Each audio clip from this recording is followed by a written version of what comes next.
to avoid using the N3 near Mooi River Toll Plaza or delay travel plans as mop-up operations continue.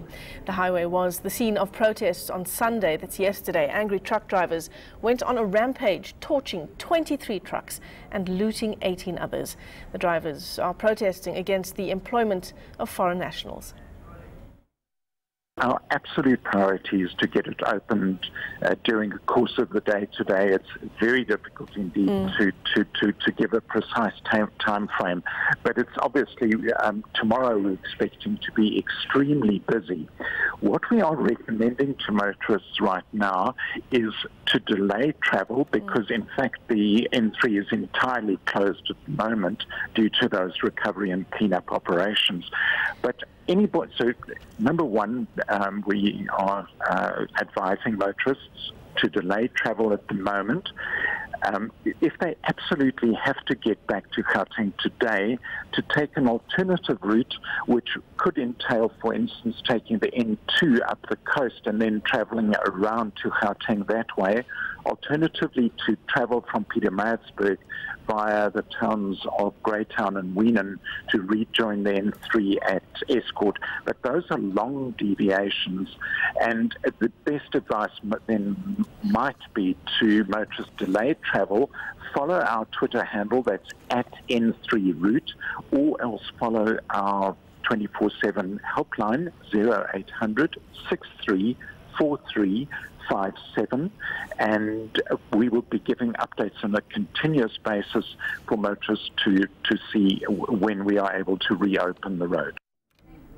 Well, KwaZulu-Natal police have strongly condemned the protests on the N3. They say they'll ensure that those responsible face the full might of the law. For the very latest on that situation now, we're joined on the line by provincial spokesperson Thembeka Mbele. Thembeka, thanks very much for your time on ENCA this morning. What can you tell us about how these protests unfolded yesterday and how they were allowed to escalate the way they did?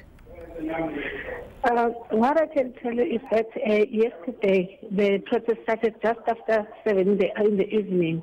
And when the police were called to the scene, that's when the trucks has already been burnt and others been damaged. But the police immediately rushed to the scene and arrested this number of suspects that you've mentioned were arrested, and they are appearing in court in Mooi River Magistrates Court today as we are talking.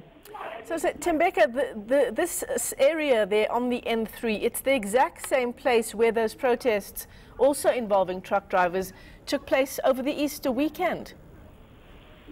It's more or less the same place, yes. And what kind of processes are police putting in place now as those mop-up operations continue to ensure that it doesn't start up again? As I'm talking to you now, the police are there at the scene, and also even the senior management has gone to the same area to check the area. But remember that this protest was illegal. It was not a planned protest. That's why we've arrested the suspect, and we are saying, as the police, we are going to arrest these people that are breaking the law and damaging the properties, because there are stages and there are ways that they have to complain. If they have to complain, they will have to complain relating to any incident. So I've got your statement here, the KZN Police's media statement on my computer here. So it says 54 people arrested. What are the charges that they will face as they appear in court today? Yes, they are facing the charges of public violence, and they are appearing in Mooi River Magistrate Court today. All right. Well, thanks very much for that update. That was KZN police spokesperson Thembeka Mbele just giving us an update on the situation at the N3 Mooi River Toll Plaza, just telling us 54 people appearing today on charges of public violence. Police also keeping a close eye on the situation there as those mop-up operations continue. In the meantime, that section of the N3 is still closed, and the toll concession advising motorists to either delay their trips back to Gauteng if they were travelling for the long weekend or to take alternative routes.